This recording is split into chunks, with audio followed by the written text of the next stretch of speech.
I'm just going to talk about this whole program, protein nanofibers.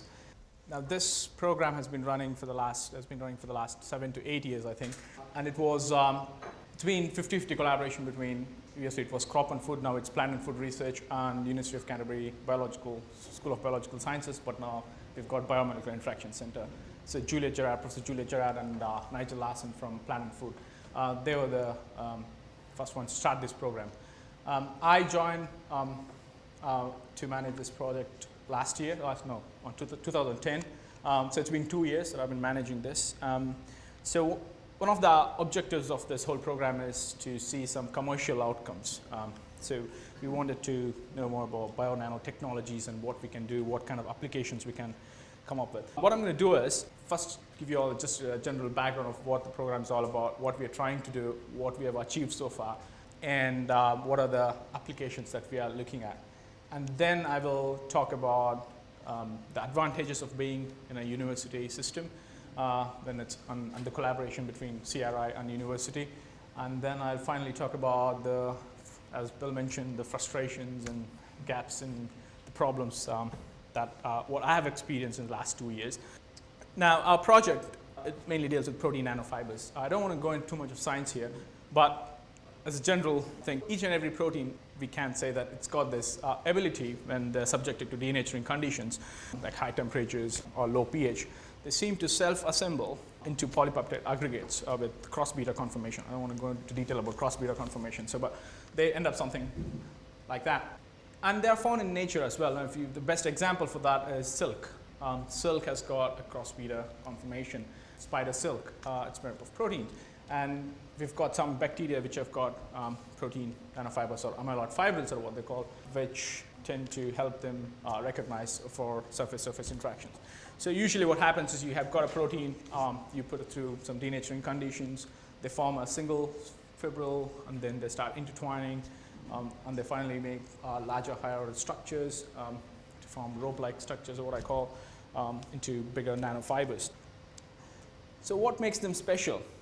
We can make protein nanofibers in the lab at the moment. So why are we trying to make these large quantities of these protein nanofibers? First is they've got some very attractive properties. Now you can spontaneously form protein nanofibers using proteins and peptides, and if you provide them with the right conditions, you need to optimize the conditions. So it's quick and easy. Second, they're highly stable. We make them around pH 2, and we've seen them. They are stable up to pH 10. They may retain the structure. On variety of temperatures, we make them around 80 degrees when we see that they retain the structure at temperatures up to 100 degrees.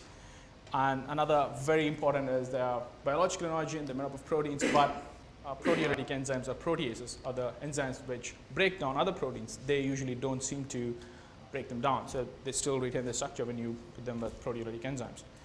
And some people have done some studies and they've shown that they've got the stability and stiffness of silk, and it's also comparable to silk and steel of the same size.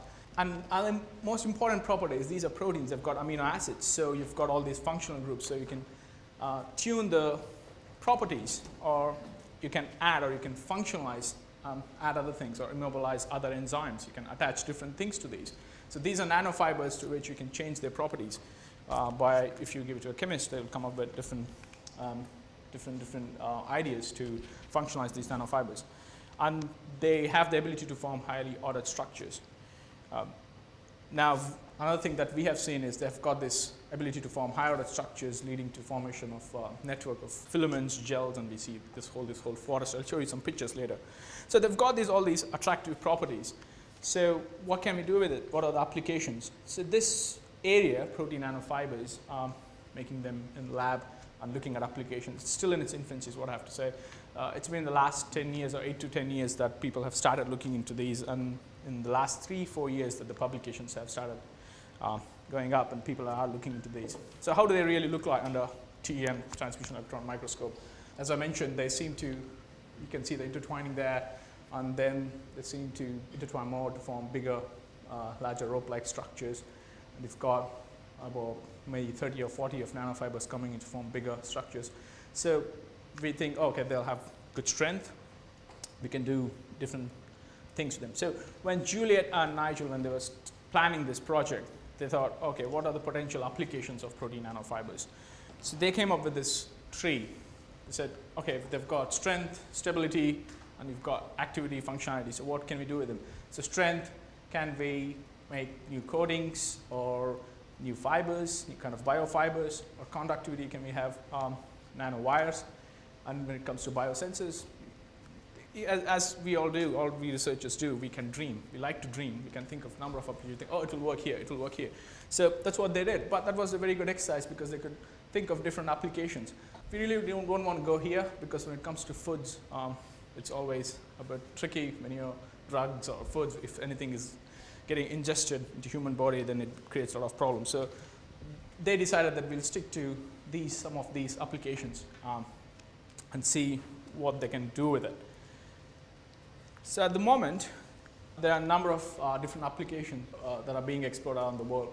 Within our group, we have successfully immobilized enzymes, other enzymes, to these protein nanofibers using a crosslinker. And we've showed that it works with 2 model enzymes.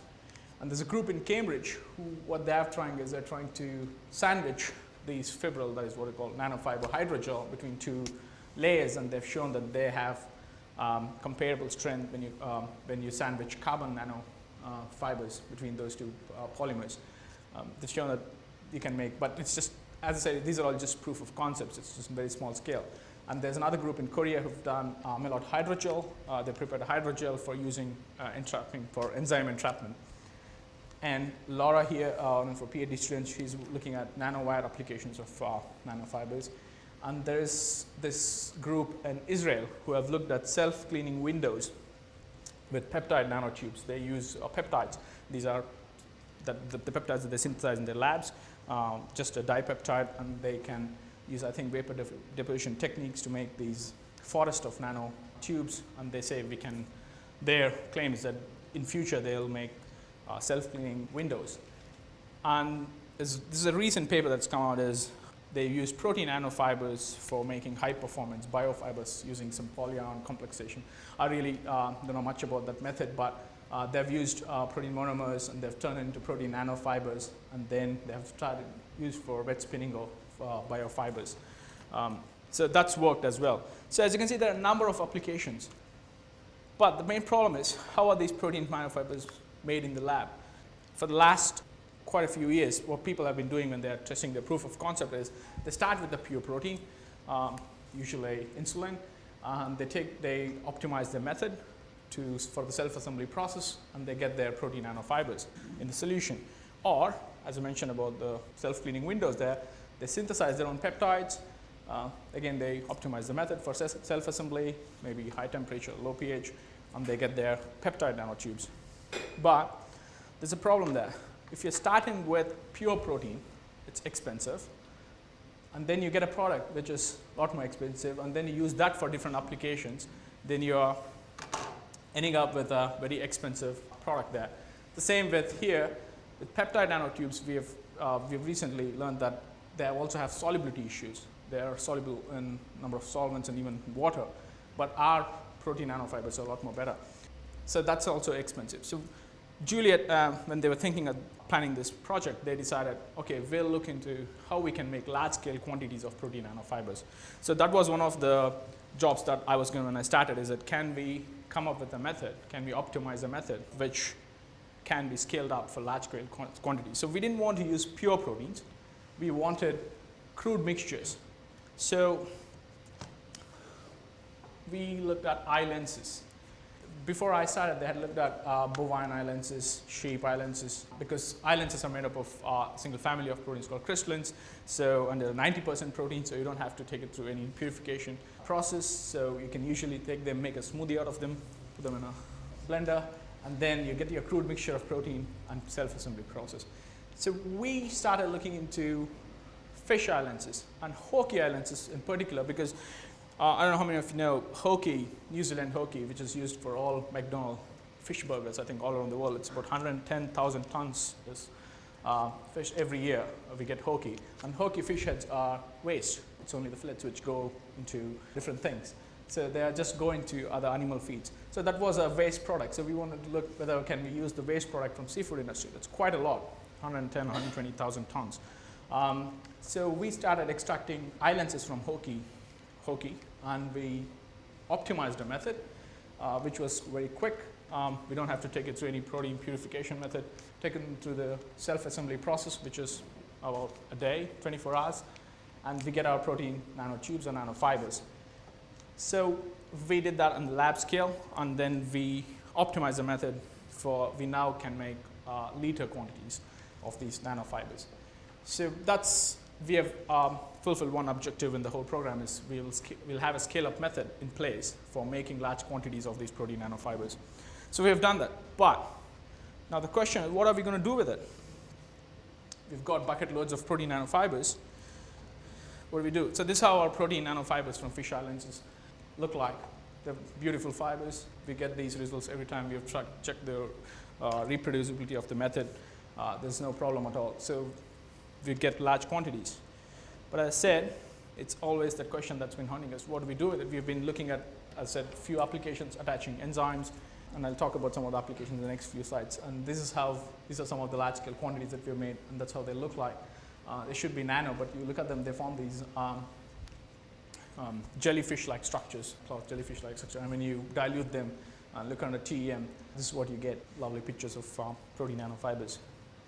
Along other part of the project is looking into applications. So we've been successful in mobilizing glucose oxidase, which can be used as a biosensor in future biosensor applications. So we get this crosslinker, we attach our enzyme using the crosslinker to the nanofiber, because glucose oxidase is the general model enzyme that is used for any biosensor application. So we have successfully done that, and organophosphate hydrolase as well, which breaks down organophosphorus compounds or toxic or nerve gas kind of compounds. So that can have potential applications in bioremediation. And we have looked at Shiva here. She has worked on incorporating these functionalized protein nanotubes, that is nanofibers, which have got these enzymes attached to them into concept materials.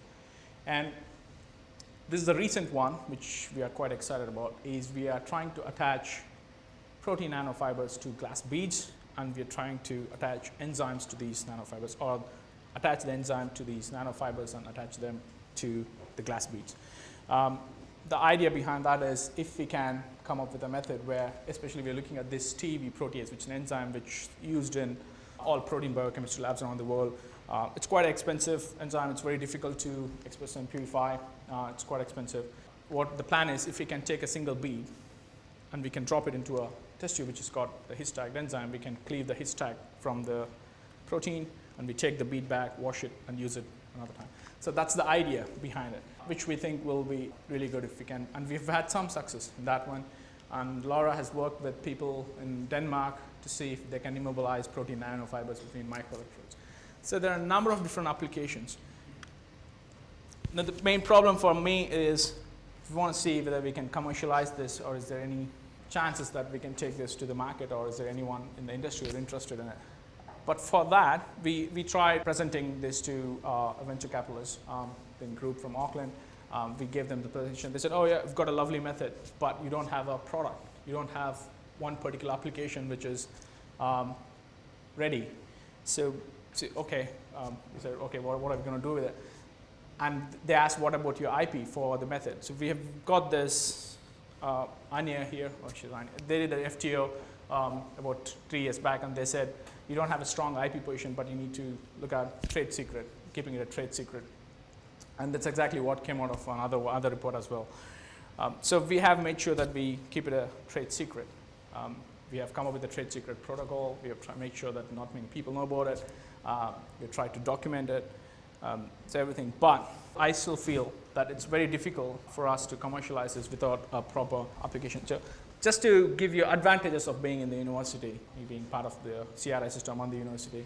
One is access to experts. We don't have to worry about, we've got engineers, chemists. We just have to go, someone will know someone, and you call them and they say, okay, come on, they're ready to keen to discuss. And we have access to different laboratory facilities and specialist equipment.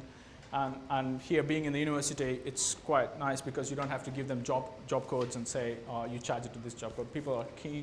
People that say, okay, you can go ahead and use our equipment. So it's quite easy. In that way, it's helped us. And students, we've got access to a lot of students. Students are always good. Can be good students, bad students, but we've had all good students so far. And they're always keen to do quite a lot of work. And we've got the university R&I office who have, after I gave them a presentation about 16, 17 months back to the Technology Transfer Committee, and they wanted to know more about this project, so they commissioned the Intellectual Property Position Review Report with Everett JP in Auckland, and we got that. And now we are working with AJ Park to develop a trade secret protocol or getting all the documentation ready. So that's been all been advantageous, so it's been fine. But now coming to gaps and frustrations, again, I'll come back to students and trade secret. Now, when AJ Park people were here to discuss the trade secret, they said, okay, what have you done with your trade secret? How many people know? Now, if you're working in a general laboratory where a lot of students come and go, and students are quite inquisitive. If you're trying to do something, say, what are you doing? Why are you doing this? And it's not just one student who's working in the same area, there are quite a few students. So they're keen to know what's happening. Another thing they mentioned was, what about lab books? Are you maintaining all the lab books?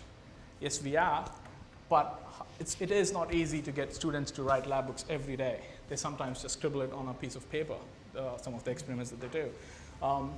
So it's not exactly documented properly. Another thing they said, where do you keep your lab books? We just leave it on the bench. And they said, no, you'll have to keep it in a secure place. So your trade secret protocol may not be strong if you say that your lab book has been lying in the lab where there are 50 different people who work on it. It's a common laboratory. 3 different groups use the lab, so it's very difficult. And the main problem is in our protocol, we use solvent. Now, our solvent is one of our secrets on the concentration. Now, if you're using a solvent, you can't just leave a bottle on a lab bench without labeling it. So they asked how many people know about this solvent. So I think a lot of people know about it because we just leave it on the bench and we say how much of solvent, what percentage of the solvent that we have in our. So that's a kind of frustration because it's not an industry where you can do your experiment in one small corner and say, oh, no one's looking at it, no one's got access to it. It's a general lab, a lot of students have got access to it. So that's kind of a problem because when I was asked all these questions, I said, okay, yeah, we've tried to maintain this trade secret. It's only few people who know how to do it. It's kind of a skill because it's taken 7 years to develop how to make this nanofibers, but there you go, there are some problems there. So that's one of the frustrations that I have is students can be really useful, but how to make sure that they document it well. And when they do their experiments, they expect to write it in their thesis. So how can you prevent them from, or how can you stop them from writing things in their thesis? It's part of their methods. So that's one of the discussions that we have been having in the last couple of weeks is what do we do with thesis? We can embargo them. And now coming to being in the university system, you have to be, because I collaborate with academics here, for them they build their track records and everything using publications. Now another thing that came out of the intellectual property position review is what have you published? And back about 5-6 years back, they had published quite a few things where we disclosed our source. They said, oh, okay, so it won't be really strong if you're going for a patent. But back then, no one thought about it because from an academic point of view, they wanted to publish. They wanted to build their track record. So because everything depends, their PBRF and everything depends on it, and their future funding as well. So no one really thought about it then, but now we are thinking about it, oh, we shouldn't have published that. But who really monitors that in the university system is, I don't know. Are there any people who say, look, the project you're working on has got some market potential, or there's something, and they can have some market potential in future, 5 years down the line, you've got to be careful what you publish. But from what I know, there's nothing in that university system which, there's no screening for publications. People like to publish and they just publish. And now when we try to go and get some production or trade secret, you want to keep it trade secret, there's always, they say, oh, it's weak, it's not strong, your IP position. And another point that I feel is, in terms of not exactly frustration, is whom to approach in the university. Now, the main problem came up here because you can say, okay, you're part of CRI, why don't you go to your CRI people? But Plant and Food changed their core strategy and they decided, okay, this project does not come under our core strategy. So they said, university, it's a 50-50 collaboration. You people lead this project. You people lead the commercialization efforts and everything. Now, for university, the person whom I've been liaising with is Bill. I go talk to him because I don't have any experience in the industry, or what works in commercial place. Or as I said, I'm just a scientist and like to dream different applications, but Bill gives me guidance on what exactly will work, what won't work, and the things that we think will work here in the lab, we think, oh, this is a cool application. No, it cannot be a cool application. It won't have any market. So who to go to in a university system? Is there someone who has regular meetings with the researchers and says, look, what you're doing will have some commercial potential. You can take this direction instead of this direction. I don't know who really does it. And another frustration is that the pace. I somehow feel that things move very, very slowly in the university system. Just to give an example, I was at a conference in China, and there are a couple of people researchers there who were excited to use our protein nanofibers in their research. And I got back here, I said, okay, I'll send you a sample, but people said, no, you can't send anything without a material transfer agreement. Now, this project has got two organizations, university and Planet Food. Now, I had all the samples ready. I said, oh, okay, I'll send it away. They said, no, you can't send it. We have to get the MTA signed first before you can send anything away. Okay, it's been 3 months, and the sample has been sitting on my bench, and those people who are excited, I think they've lost their excitement now. Because when you meet someone in a conference, you try to sell your research quite well, and you excite them, and it would be nice if you can just follow up with sending a sample. But it's taken a long time. It's been 3 months, and we still haven't got MTA signed, because the two organizations, each one has got their own clauses to put in the agreement. So those are some of the frustrations. As I said, I don't have much experience in the commercialization, but I'm trying to learn everything. Hopefully someday it will happen. Thank you.